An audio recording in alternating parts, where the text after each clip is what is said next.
today we're going to practice deadheading roses. Deadheading is one of my most absolute favourite jobs in the garden. Whether it's deadheading roses or perennials, it's such a relaxing thing.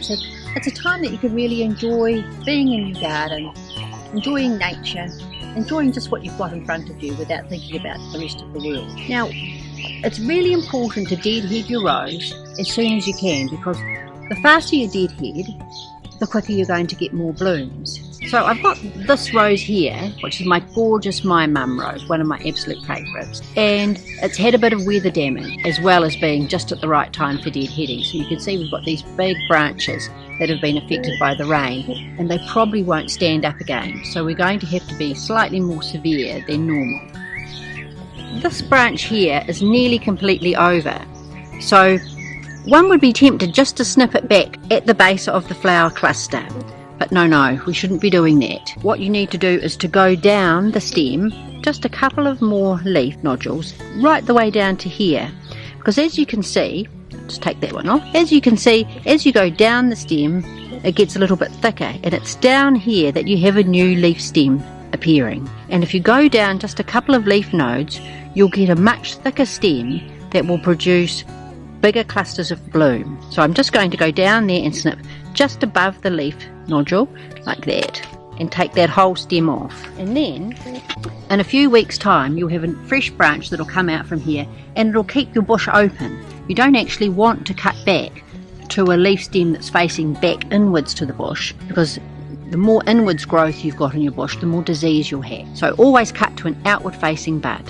Some of the clusters of roses are still more or less perfect. So all we need to do when deadheading is to just take off the oldest bloom and snip right in here at the base so it's tidy, and have a look at the cluster and see, yes, that now looks perfect. With this cluster here, I've still got some really good little fresh roses and of course some buds, so I want to keep those. So on this cluster I'm just going to tidy up the middle part and have a little look in here. And there we have a nice fresh cluster. Now that cluster all looks perfect to me, so I'm going to leave that, and that will give me some more blooms over the next few days. This cluster back here is pretty much the same. It's got a spent rose at the back and another one at the side and another one over at this side, and then the rest of my flowers pretty good and tidy. So I'm going to leave them, and I'll get another few days blooming out of them, and they still look really nice and pretty. So this is my Sally Holmes rose, and pretty much the whole bush is spent. Now I need to get on to pruning this whole rose right the way over, so I get some fresh blooms again in about 6 weeks time. Poor Sally, she's such a strong girl. I don't want her to be too huge and arching, so I'm going to take her back in different stages. This one I'm going to take back down to here. Over here I'm going to go down to here, another outward facing bud, back this way for an outward facing bud so that I get a nicely shaped bush.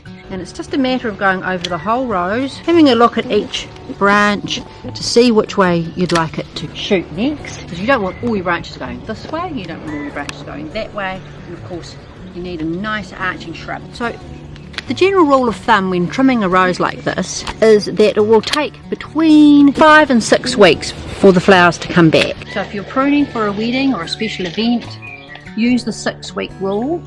You don't want to do 4 weeks, because obviously you're not going to get any flowers at all, and it's a bit safer to be on the generous side. And you don't want to leave the roses on for a long time, because this particular rose will make quite reasonably big hips, and it'll put a lot of energy into making those hips. And instead of making hips, you want it to be making new branches of growth. So the main thing to remember when you're pruning your roses, don't prune just underneath the cluster of blooms, but go down another couple of leaf nodes till you've got a sturdy stem, because this sturdy stem will produce another sturdy branch with a bigger cluster of rose. Once you've pruned, the second flush of roses will come in around 6 weeks time. And remember, get out and enjoy your garden, enjoy deadheading, because it's such a rewarding thing to do.